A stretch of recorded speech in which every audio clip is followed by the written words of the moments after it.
Bienvenue dans l'actu. Cette semaine, de grands sapins de Noël s'envolent dans les airs. Eux sont bien au chaud sous leurs poils. Nous sommes allés à la rencontre d'un élevage de Terre-Neuve. Et tout de suite, découvrez la toute dernière nouveauté pour l'infographie de votre chaîne locale. C'est une première sur TV3V. Le Pôle emploi propose des offres pour les habitants de la communauté de communes. Car même si notre secteur est moins touché par le chômage que la région, cela ne suffit pas pour les sans-emploi. On a eu effectivement un taux de chômage de plus de 7,7% fin décembre 2009. Effectivement, 2010, on sent une légère baisse au niveau du nombre de demandeurs d'emploi inscrits, mais effectivement, le marché est encore un peu fragile. Le Pôle emploi proposera 3 offres chaque semaine dans une rubrique spéciale après les informations de la régie. Aujourd'hui à Agno, c'est plus de 300 offres qui sont satisfaites chaque mois. Tout ce qui peut permettre de faire encore plus, de pouvoir encore plus satisfaire les clients, c'est un moyen qu'il faut qu'on utilise et c'était aussi l'objet du partenariat qu'on a monté avec vous. Des réunions étaient nécessaires pour organiser l'opération, définir les différents objectifs et rédiger la convention. La première chose qui me paraît importante, c'est d'avoir la possibilité de parler de l'emploi. Je pense que c'est un sujet qui reste et qui est important pour vos auditeurs et puis pour nos clients. Pourquoi ? Parce que même si la zone d'Agno est aujourd'hui une zone un petit peu moins touchée que ne l'est la région en termes de chômage, 6,6% c'est toujours beaucoup trop.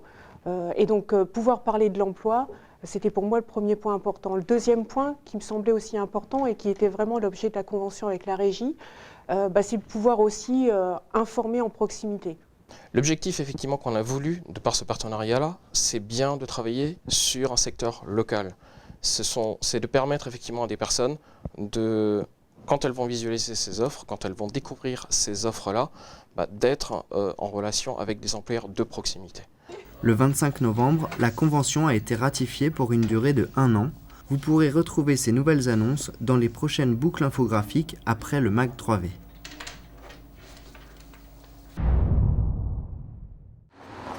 Quelques semaines avant Noël, le service technique de Reichshoffen se met en route pour trouver les plus beaux sapins qui vont orner les places Jeanne d'Arc et celles de la mairie.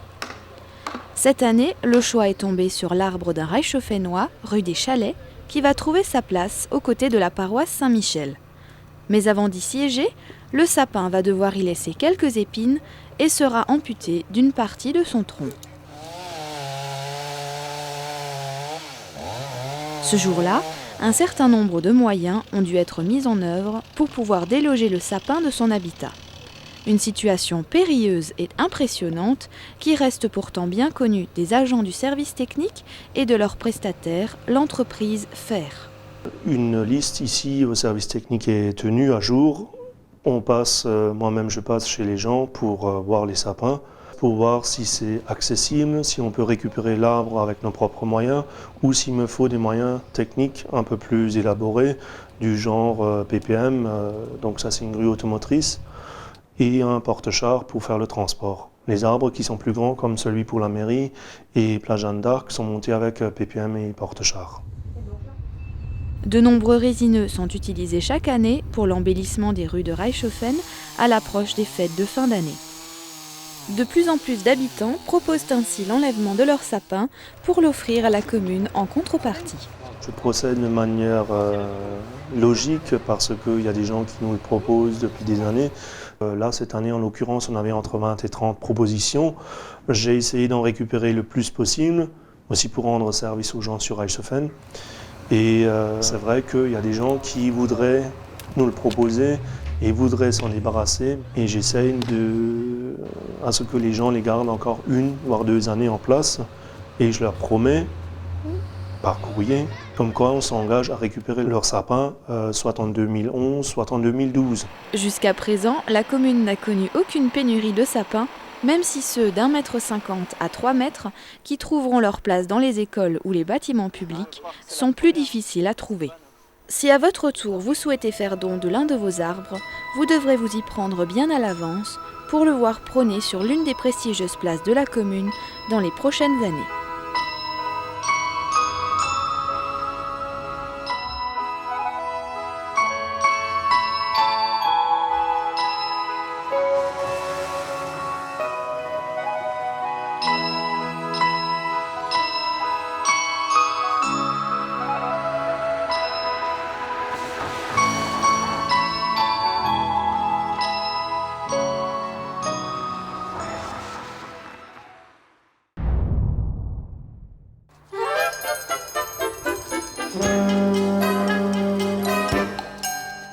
chien massif au corps puissant et musclé, le Terre-Neuve reflète la bonté et la douceur. Joyeux et entreprenant, il est connu pour sa docilité et son calme imperturbable. C'est donc des chiens qui ne sont pas catégorisés. C'est des molosses qui ont des pattes palmées. Sa particularité, donc ça leur permet de nager. Et ils ont un poil très graisseux et avec beaucoup de sous-poils, ce qui leur permet d'être dehors par n'importe quelle condition. Et de pouvoir nager aussi, même s'il fait très froid. La peau du chien n'est jamais mouillée, en fait. De 55 à 70 kg et de 63 cm au garrot environ, les Terre-Neuve sont des chiens très robustes. Connus souvent pour les sauvetages aquatiques, ils peuvent également tracter de très grosses charges. Le chien est très à l'aise en attelage, il n'a pas des mouvements trop brusques, ça fait qu'on peut mettre des enfants dans les carrioles, on peut tirer les enfants. On peut utiliser ce chien aussi pour mettre autre chose, pour tracter du bois, pour n'importe. C'est vrai qu'on peut utiliser le Terre-Neuve pour ça également. On n'y pense souvent pas, mais c'est vrai que c'est un chien qui est très facilement attelable. L'élevage ne nécessite aucune formation particulière, si ce n'est l'obtention d'un certificat de capacité. Celui-ci est délivré par la Société Centrale Canine qui organise un stage formateur de 3 jours. Pour Marie-France, l'élevage a commencé il y a 10 ans et depuis l'acquisition de son premier Terre-Neuve Maeva, la passion ne cesse de grandir. Donc il y a 10 ans, en fait, j'avais encore un labrador et en fait, comme je travaillais les week-ends, on s'était dit tiens, on va prendre un Terre-Neuve avec le labrador pour pas qu'il soit tout seul. En fait, c'est un tout. Et une fois qu'on a eu un Terre-Neuve, je crois que c'est très difficile de s'en passer. Pour bien s'occuper de son Terre-Neuve, il est nécessaire de le toiletter fréquemment. Très attachant, le Terre-Neuve n'aime pas la solitude et a donc besoin de beaucoup de présence et d'amour. C'est pourquoi la table de toilettage est un endroit privilégié où l'on commence toujours par une séance de câlins. Alors en fait, c'est vrai qu'on démêle avec ça.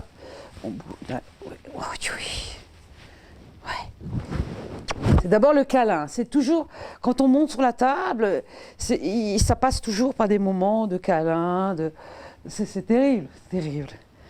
Alors on toilette avec ça, et puis il y a la carte, parce que quand on va promener, on ramène plein de cochonneries. Oui. Alors bon, ben voilà, on toilette. On enlève tout ça. Oui, ouais. Et puis on aime. Ça, on aime. Oui. Voir, bambou. À l'approche de Noël, les animaleries et les éleveurs sont souvent très sollicités. Mais le Terre-Neuve est-il vraiment un cadeau à conseiller pour les fêtes ? Moi, je ne fais jamais de chiot, donc pour cette période de Noël, je trouve que le Terre-Neuve, ce n'est pas un cadeau de Noël. Je pense que ce n'est pas un bon choix d'offrir un Terre-Neuve, ou n'importe quel autre chien d'ailleurs, pour la période de Noël. Ça doit être quelque chose de réfléchi, on ne prend pas un Terre-Neuve comme ça, c'est quelque chose qui se travaille. Même si Shannon, Kutina, Bambou et leurs copines ressemblent à de gros nounours attendrissants, il est indispensable d'avoir mûrement réfléchi avant d'acquérir un Terre-Neuve ou tout autre chien. Avant toute décision, prenez contact avec un éleveur qui se fera un réel plaisir de vous guider et qui vous accompagnera dans toutes vos démarches et réflexions.